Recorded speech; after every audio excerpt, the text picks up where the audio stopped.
এই রিক্সা যাবি? Sorry, ma'am. I have no time. I can't go. Please hire another rickshaw. What?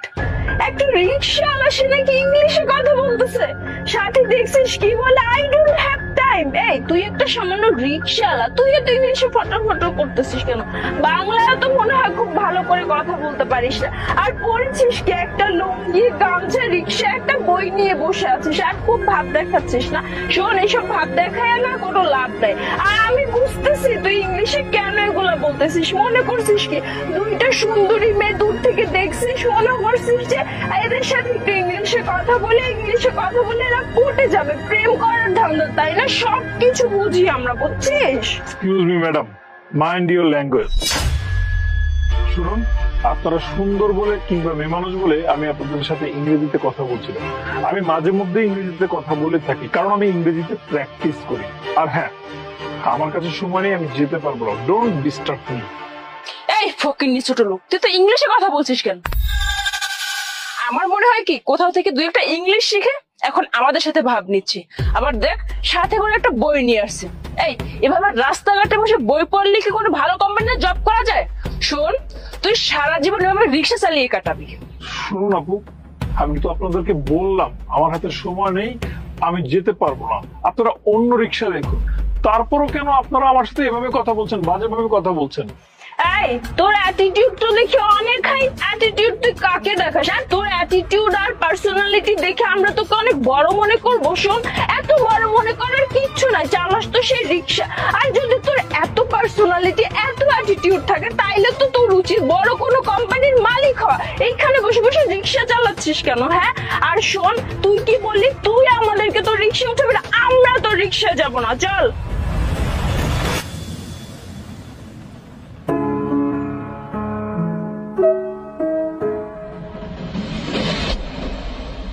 কিরে, তোর preparation কেমন চলছে? আর প্রিপারেশন খুবই বাজে। প্রতিবার এরকম দুইটা গোল্লা পাই, এবারও মনে হচ্ছে আমি ফেল করব। কি যে করব। এই ইমু, সাথী, কি অবস্থা তোদের? কি করতেছিস? এই সানে, তোর কি চোখের মাথা খাইছিস? কি করি দেখিস না চোখে? আমরা দুইজনে এখানে বসে আড্ডা দিতেছি। ওকে, বাদ দে। আচ্ছা, তোদের এক্সামের প্রিপারেশনের কি অবস্থা রে? আর প্রিপারেশন খুবই বাজে। আমার মনে হচ্ছে এবারও আমি ফেল করব। আর এবার যদি আমি ফেল করি, বাবা নিশ্চিত আমাকে বিয়ে দিয়ে দিবে। আচ্ছা, তুই এমন কেন বলতো? হ্যাঁ, একটু ভালো করে পড়াশোনা করলে কি হয়? সবসময় শুধু ফাঁকিবাজি করিস। শোন, একটু মন দিয়ে পড়াশোনা কর, তাহলে দেখবি এরকমটা হবে না। আচ্ছা সানি, এসব বাদ দে, আমাকে একটা হেল্প কর না দোস্ত। তোর কি এমন পরিচিত কেউ আছে, মানে অনেক ভালো মেধাবী স্টুডেন্ট? শোন, এত বইয়ের মধ্যে এত পড়া, আমি না পড়ে শেষ করতে পারি না। আর তার চেয়ে বড় কথা, এত পড়া আমি কখন পড়বো? এমনি আমার পড়ালেখা করতে ইচ্ছা করে না। শোন, ধর তোর যদি পরিচিত থাকে, তার কাছ থেকে যেগুলো কমন একদম ইম্পর্টেন্ট, যে না এগুলো পরীক্ষা আসবে, এগুলো যদি আমাকে দাগাই দেয় আমার জন্য খুবই ভালো হয়। প্লিজ দোস্ত, আমাকে এই হেল্পটা কর না। আর এবারও যদি আমি পরীক্ষা পাশ না করতে পারি, বাবা নিশ্চিত আমাকে বিয়ে দিয়ে দেবে। প্লিজ দোস্ত। আছে একজন,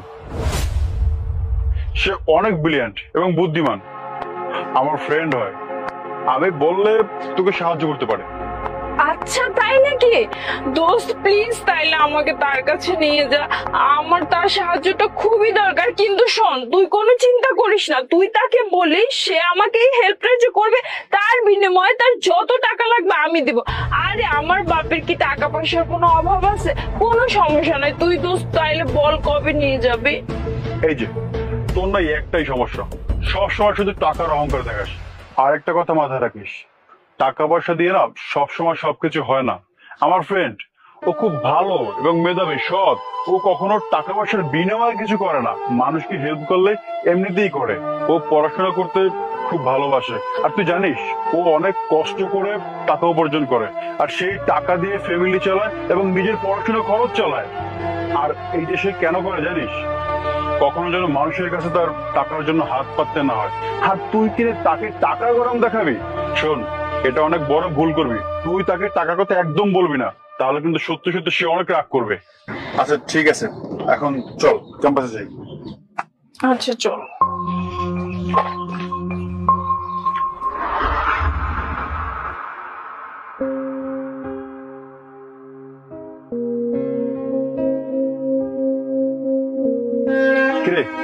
পড়াশোনা করছিস তাই না? আমি শিওর এবার তুই বিসিএস পেয়ে ছাড়বি। আরে না না, তেমন কিছু না। তুই তো জানিস বছরের শেষে মানুষ কিভাবে এসে আটকে যায়। এই যে গত বছর বিসিএস পরীক্ষায় আমি শেষ সময় এসে কিভাবে আটকে গেলাম।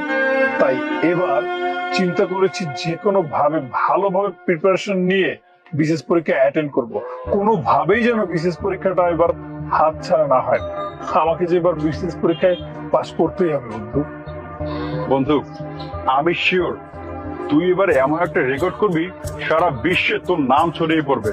মানে হচ্ছে রিক্সাওয়ালা থেকে বিসিএস ক্যাডার, ব্যাপারটা কেমনই জানি একটা, তাই না? তুই মাঝে মাঝে কিছু নাটক দেখিস না, রিক্সাওয়ালা থেকে বিসিএস ক্যাডার, ফল বিক্রেতা থেকে বিসিএস ক্যাডার, ঠিক এমনই। আমি না কখনো কল্পনা করতে পারি নাই রে এইরকম একটা গল্প আমার চোখের সামনে আমার বন্ধুই ঘটাবে। বন্ধু আমি তোকে নিয়ে অনেক গর্ব করি। আমি শিওর তুই এবার বিসিএস ক্যাডার হবেই হবি।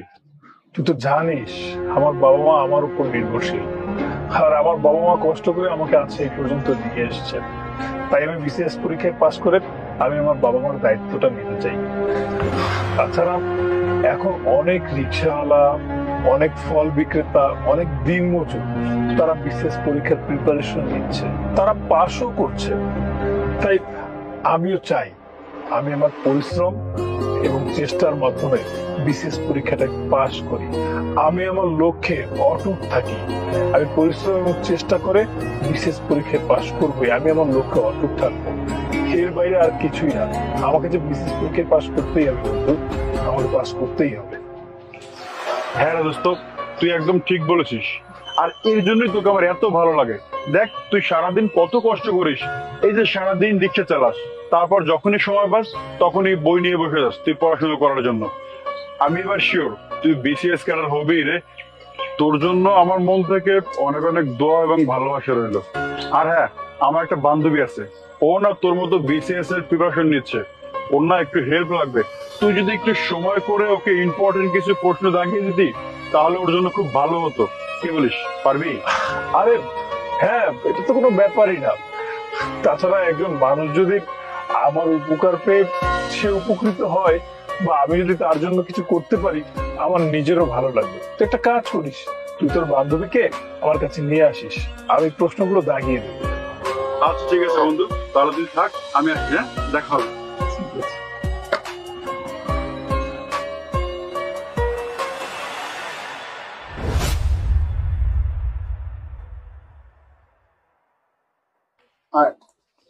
আরে বন্ধু, তুই? হৃদয়, তোকে আমার বান্ধবীর কথা বলছিলাম না, এই যে ও বান্ধবী। সাথী, এটা ওই রিক্সাওয়ালাটা না? হ্যাঁ, এটা তো ওই ফকিন্নি রিক্সাওয়ালাটাই যে কথায় কথায় ইংলিশ বলতো। আচ্ছা, ওর কাছে এসেছে আমরা প্রশ্ন দাগাতে? এই সানি, তোর কি মাথাটা তো খারাপ হয়ে গেছে? আমি তো কিছু বুঝলাম না। এরকম একটা রিক্সাওয়ালার কাছে তুই আমাকে নিয়ে আসছিস, তাও আবার আমার প্রশ্নের উত্তর দেখাই দিতে। তুই কি আর কোনো মানুষ পাইলি না? তার যে বড় কথা, ও একটা রিক্সা চালক, ও কিভাবে আমাদের সাহায্য করবে বলতো তুই? তাই ইমো, তুই ওর সাথে এমন করে কথা বলছিস কেন? হ্যাঁ, ও হতে পারে একজন রিক্সাওয়ালা, কিন্তু ভালো একজন স্টুডেন্ট। তুই ওর সাথে এভাবে কথা বলতে পারিস না। সানি চুপ করতো। এত ভালো স্টুডেন্ট বলিস না। ও যদি এতই ভালো স্টুডেন্ট হইতো তাহলে রাস্তাঘাটে না রিক্সা চালাইতো না, বড় কোনো কোম্পানিতে চাকরি করতো। আর তাছাড়া আমি বুঝলাম না, আমি তোর ফ্রেন্ড, তুই আমাকে একটা রিক্সাওয়ালার কাছে কিভাবে নিয়ে আসিস? আমি না তোর কাছ থেকে এটা আশা করি নাই সানি। ইমো, এভাবে কথা বলা বন্ধ কর। এত অহংকার কিসের তোর? হ্যাঁ, তুই হতে পারিস বড়লোক বাবার একমাত্র মেয়ে, কিন্তু ও গরিব ঘরের ছেলে। তুই যেমন চাওয়ার আগে সবকিছু পেয়ে যাস, কিন্তু ও কষ্ট করে ইনকাম করে সেই টাকা দিয়ে ফ্যামিলি চালায়। ও সারাদিন রিক্সা চালিয়ে টাকা ইনকাম করে, আর তুই যদি তোর বাবাকে বললে টাকা পেয়ে যাস। তুই যখনই তোর বাবার কাছে যা চাস সবকিছু পেয়ে যাস। বাবা আমার বই লাগবে, বাবা আমার পরীক্ষার ফি লাগবে, বাবা আমার কোচিংয়ের টাকা লাগবে, সবকিছু পেয়ে যাস। তাই তো তোর কাছে কিছু মনে হয় না। আর এই যে ওরা দেখ, ও কষ্ট করে রিক্সা চালিয়ে টাকা ইনকাম করে, সেই টাকা দিয়ে ফ্যামিলি চালায় এবং নিজের পড়াশোনা করে। তাই তোর উচিত তাকে সম্মান দিয়ে কথা বলা। সানি, বাদ দে সব। কাকে কি বলছিস? ওনাদেরকে সব কথা বলে লাভ নেই। ওনারা তো শুধু জানে রিক্সাওয়ালা মানে ছোট লোক। ওনারা তো শুধু জানে রিক্সাওয়ালা মানেই তাদের কোনো যোগ্যতা নেই, তারা সারাদিন দিন মজুরে কাজই করে। ম্যাডাম, আপনাদেরকে একটা কথা বলছি, আমাদের দেশের অবস্থা এখন খুবই বাজে। চাকরির বাজার খুবই খারাপ। যতগুলো শিক্ষিত মানুষ আছে ততগুলো চাকরির কোঠা নেই। তাই অনেক শিক্ষিত মানুষ বাধ্য হয়ে আমার মতো রিক্সা চালায়, কেউ ফল বিক্রি করে, কেউ দিন মজুরে কাজ করে। কিন্তু আপনারা বুঝবেন কিভাবে? আপনারা তো শুধু জানেন রিক্সাওয়ালা মানেই ছোট লোক, তারা কিছু জানেই না, তাদের কোনো যোগ্যতাই নেই। আসলে ম্যাডাম, আমরা শিক্ষিত হয়েও এরকম ছোট কাজ করি কেন জানেন? শুধুমাত্র পেটের দায়, 2 বেলা 2 মুঠো ভাত খাওয়ার জন্য। আপনারা তো বড়লোক বাবার সন্তান, আপনারা বাবার টাকায় ফুর্তি করেন, আপনারা বাবার টাকার ফুটানকি করেন। কিন্তু আমরা গরিব মানুষ, গরিব মানুষের ছেলে, আমাদের বাবার কোনো টাকা পয়সা নেই। আমরা নিজেরা পরিশ্রম করি, যেটা পরিশ্রম করে বাবা মায়ের মুখে 2 বেলা 2 মুঠো ভাত তুলে দিই। আর এইটাই আমাদের যুদ্ধ বলতে পারেন, জীবন চালানো যুদ্ধ, বাস্তবতা, চরম বাস্তবতার মুখে আমরা সম্মুখীন হয়ে দাঁড়িয়ে আছি। কিন্তু আপনারা বুঝবেন কি করে? শুনুন, আপনারা শিক্ষিত হয়েছেন ঠিকই, কিন্তু সুশিক্ষায় শিক্ষিত হননি। কিন্তু আমি গর্ব করে বলতে পারি, আমি শিক্ষিত হয়েছি, পাশাপাশি সুশিক্ষায় শিক্ষিত হয়েছি, যার কারণে মানুষের সাথে কিভাবে কথা বলতে হয়, মানুষের সাথে কিভাবে আচরণ করতে হয় সেটা জানি। আর এটা কোথা থেকে শিখেছি জানেন? আমার বাবা মায়ের কাছ থেকে। যাই হোক ম্যাডাম, আপনাকে কোনো আচরণবিধি শিক্ষা দেওয়ার মতো কোনো যোগ্যতা আমার নেই। আমি শুধু বলবো মানুষকে সম্মান করতে শিখুন। আচ্ছা, আপনি যেহেতু এসেছেন আমার কাছে শীটের জন্য, আমার কাছে তো এখন কোনো শীট তৈরি করা নেই, তবে আমি আপনার জন্য ইম্পর্টেন্ট একটা শীট তৈরি করে সাইনের মাধ্যমে পাঠিয়ে দেবো। কোনো চিন্তা করবেন না, আমি আমার সর্বোচ্চটুকু দিয়ে আপনার জন্য একটা শীট তৈরি করে দেবো। ভাইয়া, আমি না অনেক দুঃখিত, ওই দিন আপনার সাথে এরকম দুর্ব্যবহার করা একদমই উচিত হয়নি। আসলে মানুষের কাপড় চোপড় দেখে, মানুষের পেশা দেখে কখনোই তাকে জাজ করা উচিত না। আমি অনেক বড় একটা খারাপ কাজ করে ফেলেছি, কিন্তু ভাই আপনাকে থ্যাঙ্কস যে এত খারাপ ব্যবহার করার পরেও আপনি আমাকে হেল্প করতেছেন। ভাইয়া একটা কথা বলি, প্লিজ, আপনার যদি কখনো পড়ালেখার জন্য কোনো ফিনান্সিয়াল সাপোর্ট লাগে, প্লিজ আপনি আমাকে বলবেন ভাইয়া, প্লিজ। আরে না না ম্যাডাম, আমার কোনো টাকা পয়সার প্রয়োজন নেই। আমি আমার চেষ্টা এবং পরিশ্রমের মাধ্যমে যতটুকু উপার্জন করছি তা দিয়ে আমি খুশি আছি। আমার যদি শিক্ষা বিক্রি করে টাকা পয়সা উপার্জন করার দরকার হতো, তাহলে তো আমি একটা কোচিং সেন্টার খুলে বসতাম। আমার বিদ্যা বিক্রি করার কোনো ইচ্ছা নেই। তবে আমি আপনার জন্য আপনার শীটটি রেডি করে রাখবো। ভালো থাকবেন, আমার জন্য দোয়া করবেন, আমি যেন বিসিএসটা ভালোভাবে কমপ্লিট করতে পারি আর আমার বাবা মায়ের মুখ উজ্জ্বল করতে পারি। আচ্ছা ঠিক আছে বন্ধু, তাহলে আমি পরে এসে তোর কাছ থেকে শীট নিয়ে যাবো। হ্যাঁ, এই চল। আচ্ছা ভাই, আসে।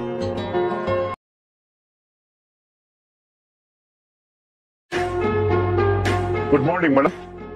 খুব বেশি ইংরেজি বলছিস তাই না? জি ম্যাডাম, আমি গ্রাজুয়েট। আচ্ছা, গ্রাজুয়েট তো আমি কি করব? আমাকে একটা কথা বল, তুই যেহেতু এতই পড়াশোনা জানিস, তাহলে তুই এখানে গার্ডের কাজ কেন করছিস? ম্যাডাম, আমার ভাগ্য খারাপ, ভালো হলে তো আমি ভালো জায়গায় কাজ করতাম। আচ্ছা, তোর ভাগ্য খারাপ? আসলে তোর ভাগ্য খারাপ না, তোর তো কোনো যোগ্যতাই নেই, আর যোগ্যতা নেই বলেই তুই এখানে গার্ডের চাকরি করছিস। আর 2-1টা ইংরেজি ভাষা শিখলে কি ভেবেছিস তুই শিক্ষিত হয়ে যাবি? আর হ্যাঁ, সালাম দে, তোর যোগ্যতা না ওইটুকুই। ম্যাডাম, আমি যদি ইংরেজি বলতে পারি তাহলে ভুল কিসের? আপনি বললে কুল আর আমি বললে ভুল। হ্যাঁ, ভুল। তুই কি ভেবেছিস তুই 2-1টা ইংরেজি বললে তুই সবকিছু জেনে যাবি? তাও তো এত শিক্ষিত কোনো লাভ তো হয়নি, সে তো করছিস দারোয়ানের চাকরি। আর চাকরি পেতেও না ভাগ্য লাগে, যেটা তোর নেই। আর তা নাহলে বড়লোক হতে হয়, তো তো সেই টাকাও নেই, করিস তো সামান্য গার্ডের চাকরি। ম্যাডাম, আমার অন্যায়টা কোথায়? আপনি সেই কখন থেকে আমাকে অপমান করছেন? তোর ভুল এটাই যে তুই যোগ্যতার বাইরে গিয়ে বাহাদুরি করছিস। এবার বল, আমরা কি বলতো? আপনারা তো মালিক পক্ষ। হ্যাঁ, আর তোর কাজ যেটা তুই সেটাই কর, বুঝতে পেরেছিস? চলো।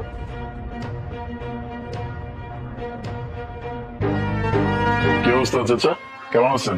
স্যার আসসালামু আলাইকুম, কেমন আছেন?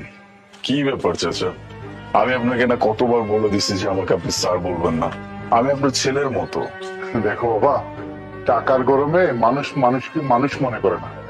আর তুমি তুমি কি সুন্দর করে কথা বলো। তোমার সাথে কথা বললে আমার মনটা একটু ভরে যায়, আমি খুশি হয়ে যাই। তোমাকে দেখলে মনে হয় আজও মনুষ্যত্ব বেঁচে আছে। কি যে বলেন না চাচা, আপনি আমার বাবার বয়সে একজন মানুষ, বাবা সমতুল্য। আপনার সাথে খারাপ আচরণই বা কিভাবে করবো, বা আপনাকে অসম্মানই বা কিভাবে করবো? শোনো বাবা, আমি তোমার জন্য অনেক দোয়া করি, তুমি অনেক বড় হও, অনেক ভালো মানুষ হও। আচ্ছা ঠিক আছে, আমি তাহলে ভিতরে যাই, ইম্পর্টেন্ট মিটিং আছে। ভালো থাকবেন, দোয়া রাখবেন আমার জন্য। আচ্ছা, কি ব্যাপার? তোমাদেরকে আমি কত আগে বলেছি এই কাজটা করার জন্য, যদি তোমরা এইভাবে করো তাহলে কিভাবে হবে? কি ব্যাপার? ম্যাডাম, আজকে আমার অফিসে আসতে একটু লেট হয়ে গেছে, আর তাছাড়া কাজের প্রেশারও ছিল, তাই আর কি। তোমার খামখেয়ালির জন্য তো কাজ বন্ধ থাকলে হবে না। তোমার অনুবাদক কোথায়? ম্যাডাম, ট্রান্সলেটর মানে অনুবাদক তো ছুটিতে আছে। কি বললে? ছুটিতে? তোমার এই কাজটা আরো 15 দিন আগে করে দেওয়ার কথা ছিল। অনুবাদকটা আজকে কত ইম্পর্টেন্ট সেটা তুমি জানো? কতদিনের ছুটি? আর এবং কি আমাকে কেন জানানো হয় নাই? ম্যাডাম, উনি অ্যাক্সিডেন্ট করেছেন, ওনার আরো কিছুদিন সময় লাগবে। আচ্ছা, এখন তোমরা কি বলতে চাও? আমি এই ভাষা শিখে আমি নিজে বলবো? তোমরা এতবার ফ্রান্সের সাথে মিটিং করলে তোমরা ভাষাটা শিখে নিতে পারলে না? ম্যাডাম, আসলে ফ্রান্স ভাষা তো অনেক কঠিন, তাই না? আর এই ভাষা সম্পর্কে আমরা খুবই অজ্ঞ। এত তাড়াতাড়ি আমরা এত কঠিন ভাষা কিভাবে শিখবো বলুন? হ্যাঁ, তোমার দিতে বা দোষ কোথায়? এখন মনে হচ্ছে এই টেন্ডারটা আমাদের হাত থেকে চলে যাবে, আর এই টেন্ডারটা যদি আমাদের হাত থেকে চলে যায় তাহলে তোমাদের কারো চাকরি থাকবে না। কথাটা মাথায় রেখো। Madam, I am really very sorry, আপনি আমাদেরকে চাকরি থেকে বের করে দিবেন না? ম্যাডাম, এই মুহূর্তে যদি চাকরি থেকে আমাদেরকে ছাড়াই দেন তাহলে অনেক বিপদে পড়ে যাবো। প্লিজ ম্যাডাম, একটা সুযোগ দেন। এখন আমি কি করব? এত কম সময়ের ভিতরে অনুবাদক কোথায় খুঁজে বের করব? আমি এত কথা বুঝি না, তোমরা কিছু একটা করো। Madam, if you don't mind, আমার কাছে একজন ট্রান্সলেটর আছে। আছে? কে? আমাদের যে সিকিউরিটি গার্ড আছে, উনি প্রায় 3টা ভাষায় কথা বলতে পারেন, জার্মানি, ফ্রান্স আর রাশিয়ান। কি গার্ড? আবির, তুমি এটা কি বলছো? আমি এখন একটা গার্ডের উপরে ভরসা করব? আর এত বড় একটা মিটিং বসবো একটা গার্ডের উপরে ভরসা করে? ম্যাডাম, এত বড় ক্লায়েন্টের সামনে আমরা দারোয়ানকে বসাবো? বলছিলাম কি ম্যাডাম, আমরা যদি ওনার ড্রেস আপ চেঞ্জ করে দিই তাহলে কিন্তু কেউ বুঝতে পারবে না। আর সব থেকে বড় কথা, এখন তো আমরা একটা বিপদের মুখে আছি, বিপদ থেকে উদ্ধার হতে হবে। এখন যদি ওনাকে দিয়ে চেষ্টা করলে ব্যাপারটা আমাদের সর্ট আউট হয়ে যায় তাহলে খারাপ কি? কিন্তু গার্ড কিভাবে ট্রান্সলেট করবে? তোমাদের দুজনের কাছে কি আর কোনো উপায় আছে? আর কোনো উপায় যেহেতু নাই, যাও গার্ডকে ডেকে নিয়ে আসো। শিওর, আমি এক্ষুনি আছি। कुछ कहा है, कुशुका, उशुहा। বাহ, আপনি যে এত ভালো ফ্রান্সে কথা বলতে পারেন আমরা এটা ভাবতেই পারিনি। আপনার জন্য এত ভালো একটা ডিল আমরা কমপ্লিট করতে পারলাম। ধন্যবাদ ম্যাডাম। আচ্ছা, আমাকে একটা কথা বলেন তো, আপনি এত ভালো ফ্রান্সের ভাষা বলতে পারেন, তাহলে আপনি সামান্য গার্ডের চাকরি কেন করছেন? ম্যাডাম, আমার চাকরিটা খুব দরকার ছিল, তাছাড়া এই বয়সে চাকরি বা কি নেবে বলেন? আপনি এতদিন অনেক কষ্টের ভিতর দিয়ে দিন যাপন করেছেন, এখন আর আপনার সেটা করতে হবে না। আপনি আজ থেকে আমাদের অফিসে জব করবেন, আপনার স্যালারি হবে 50,000 টাকা। আপনি এসব কি বলছেন ম্যাডাম? অনেক ধন্যবাদ স্যার, আপনাকেও ধন্যবাদ স্যার।